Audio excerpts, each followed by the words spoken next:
The Pittsburgh Steelers dropped a disappointing game to the Cincinnati Bengals in week 7. They open up the week of NFL action on Thursday Night Football with confidence. They come in winning 3 straight games.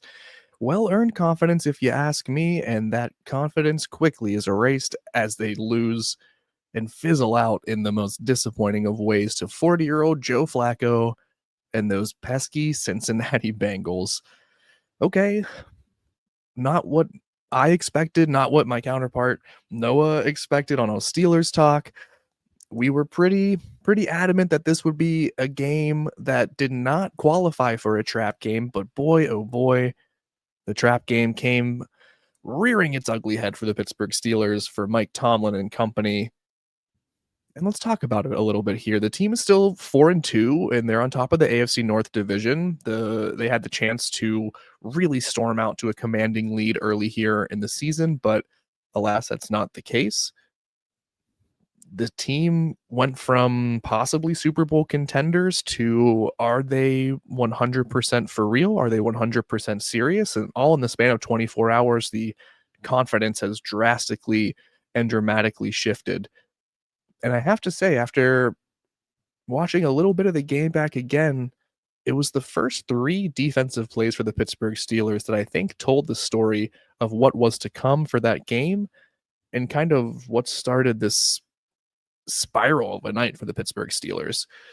Happy Friday, Yinzers and Steelers Nation. I hope everybody can take a nice breath in here, inhale and exhale. Let's try to relax after that disappointing loss. And let's try to dive into what happened as they recover and try to move forward into week 8. It's Jacob Puntori here. I'm back with another episode of Puntori's Playbook. And I want to talk about the beginning of the game for the Pittsburgh Steelers against the Cincinnati Bengals. After an opening drive touchdown from Aaron Rodgers and company, the Pittsburgh Steelers were in control. It seemed like this was going to be exactly what everybody sort of predicted. It seemed like it was going to be going exactly in the way that all Steelers talk had predicted, just toot our own horn for a second here. And then here comes Joe Flacco and the Cincinnati Bengals, and this Pittsburgh Steelers defense allows 142 rushing yards. They allow over 300 receiving yards, or passing yards rather, to Joe Flacco and company. They give up 33 points in a loss. What happened? Now we know definitively why head coach Mike Tomlin was so mad about Joe Flacco going from the Cleveland Browns to the Cincinnati Bengals before this game.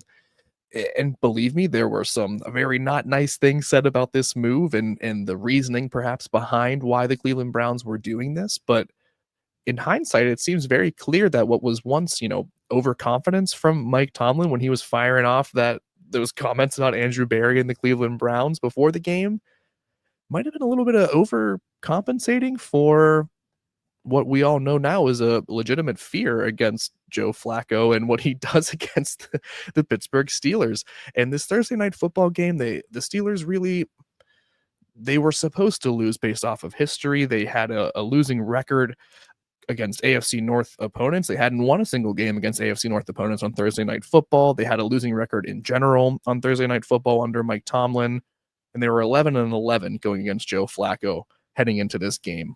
Now they are 11-12. So all the signs were there. Everything was pointing to this, but the Steelers team was so confident. They had really turned a new leaf, or so we thought, because I looked back and I watched the first 3 plays of the Pittsburgh Steelers defense, and it was just strange to me. I want to talk about it just a little bit more here. The Steelers come out here, 1st and 10. They load the box up. It's a run play from the Cincinnati Bengals. They do a fine job. They allow 2 yards, and it's a normal start to an offensive and defensive series. 2nd and 8, the Pittsburgh Steelers rush 4. They drop into a bit of a soft zone coverage, but they're picking things up. And Keanu Benton, the nose tackle, who has had a little bit of a resurgence over the past few weeks, is able to get to Joe Flacco. The start of the sacks is that's going to be a game where Joe Flacco is taken down multiple times, even though he is someone who is very good at getting rid of the ball beforehand and eluding sacks. So now it's 3rd and 14. And the Pittsburgh Steelers again rush 4. They drop into what I would refer to as the softest zone coverage I have ever seen. And instead of trying to get off the field, they just become passive as the Cincinnati Bengals and Joe Flacco make an excellent pass to T. Higgins here. And here is where I get kind of fired up. T. Higgins catches this ball. They pick up the 14 yards and then some for the first down. And where T. Higgins catches this ball, there is 10 yards, and I plead with everybody to go back and watch if you don't believe me or think I'm being dramatic. There is 10 yards of difference, of cushion, between where Peyton Wilson ends up, because he started even further in the flat playing in that zone coverage, which is where he's supposed to be, but someone clearly missed T. Higgins coming through. There's 10 yards between Peyton Wilson, Juan Thornhill, and Darius Slay. Now, are they playing zone coverage or are they playing a goal line prevention? Because it seemed to me that they had no interest in actually preventing a first down from happening, because why else would there have been so much space between the linebackers, the safeties, and leaving these prime targets open for Joe Flacco to find? And while there are limitations, while Joe Flacco is no longer the Super Bowl winning quarterback he was with the Baltimore Ravens, what that 40-year-old quarterback can still do is find an open receiver and make a good pass. The Steelers allowed it all game. This was a chance for the Steelers to show that they were continuing to make those small adjustments. And did they do that? No. And there were two key things that stood out to me about what the Steelers chose to do to begin that game. On second down, they chose, of their 4 pass rushers, one of them was Patrick Queen, who is having an incredible season, has been electric all year long.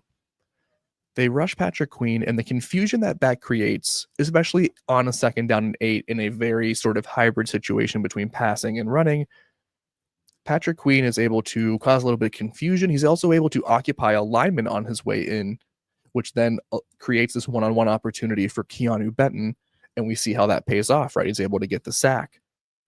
On third down, there was no disguises, there was no deception, and granted, Joe Flacco would have seen right through it. It's an obvious passing situation, but there was no attempt. You saw TJ Watt, Alex Highsmith, Cam Hayward, and Nick Herbig, this trio of pass rushers, or quadrant of pass rushers that we want to see on the field more of together. They're there. There's no deception, where they're coming from and when. And the Pittsburgh Steelers played that down with the expectation that those 4 would just take care of business. So why do we have to defend against the first down?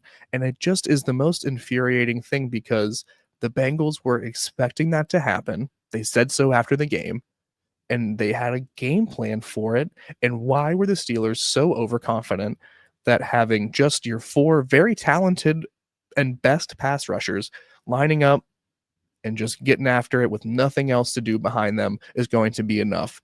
There are plays where it certainly will be, but going in third down in that situation, it just seemed to be a very safe play call. And we saw how safe works, and we continue to see how the safe option works when the Pittsburgh Steelers choose it. So that was the first thing that stood out to me, was how they executed their pass rush and who they were using in that pass rush to try and sort of create confusion and try to win different matchups. The second thing is, what happened to playing man coverage in the Pittsburgh Steelers?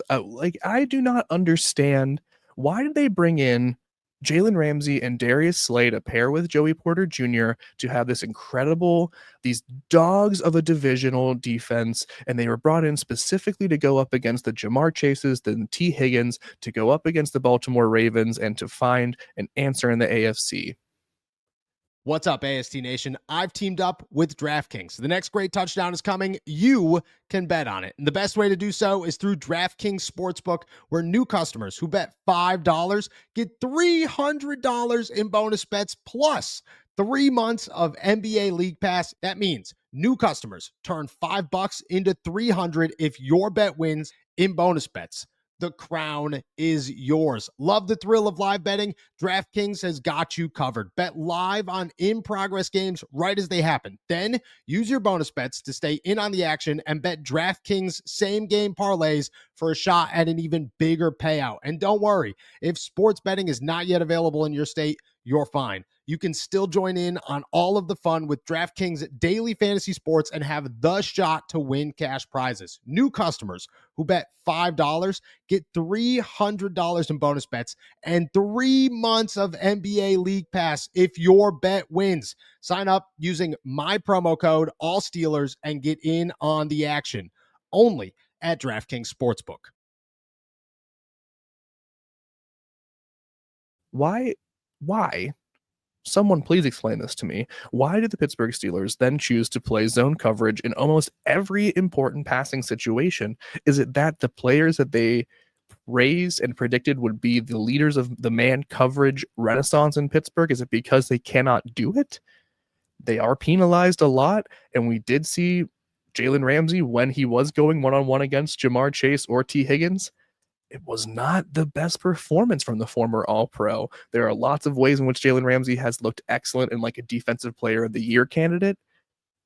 Man coverage is absolutely not one of them. And credit to Jalen Ramsey post-game, credit to Cam Hayward and TJ Watt post-game. They all were accountable. They all said, we have to be better. They all said it has to start with me. They all were very much taking the blame for that loss. And that is, that's what leadership is. My question now, does accountability lead to adjustments? Does the fact that they know they were bad mean that they will then do something about it? And will that something actually be an improvement over what they've been trying to do? I don't know. And I think it's fair for the confidence in that belief to waver right now, as the Pittsburgh Steelers seem to not really make the right adjustments at the right time completely. There's times when they do it, and there's times where they are able to really push past whatever is going on, and they are able to just make those little tiny adjustments. We've seen it several times this season already. They failed that test, and this was the biggest test so far against the Cincinnati Bengals. They had the chance to do it. They had the chance to do it in those first 3 plays on defense. They didn't. They didn't learn their lesson. The Cincinnati Bengals continued to take what the Steelers were giving them for the rest of the game. They got those soft underneath passes, and then they were able to just ram the rushing game right down the Pittsburgh Steelers' throat, beating up the defense, wearing them down, and eventually it paid off because they were able to get the win. Again, I love the accountability. I love the leadership from the locker room. I have decreasing confidence that that will lead to the right adjustments as the Pittsburgh Steelers try to recover here. But who knows? Because let's not get too down in the dumps. The Pittsburgh Steelers are still 4-2. They are still contenders, maybe, but they're still atop the AFC North for now. And they have a lot of time to continue here. They have a Week 8 matchup against the Green Bay Packers, and they have another opportunity to turn things around. Maybe this is all just a drop, a blur. This is just a temporary lapse for the Pittsburgh Steelers in their journey to something better in 2025. Maybe this was a little bit of a reckoning for the Pittsburgh Steelers. I'm not sure, but if the first 3 plays were any indication, I'm losing confidence in the former. I hope everybody is able to stick around after that very somber edition of Puntori's Playbook, but it was a tough game to watch. It was a tough game for the Steelers to lose. I hope they have better in store moving forward. Thank you guys so much for jumping on for another episode with me here. If you like what we're doing, if you like the flagship program, you can find everything we do at youtube.com/allsteelerstalk. You can find our podcast anywhere that you get those. And if you like what we do, again, you can find everything at si.com/NFL/Steelers. We'll be back later with the flagship program. And then in the meantime, be good, be kind to yourself and others, and we'll see you soon, Steelers Nation. See ya.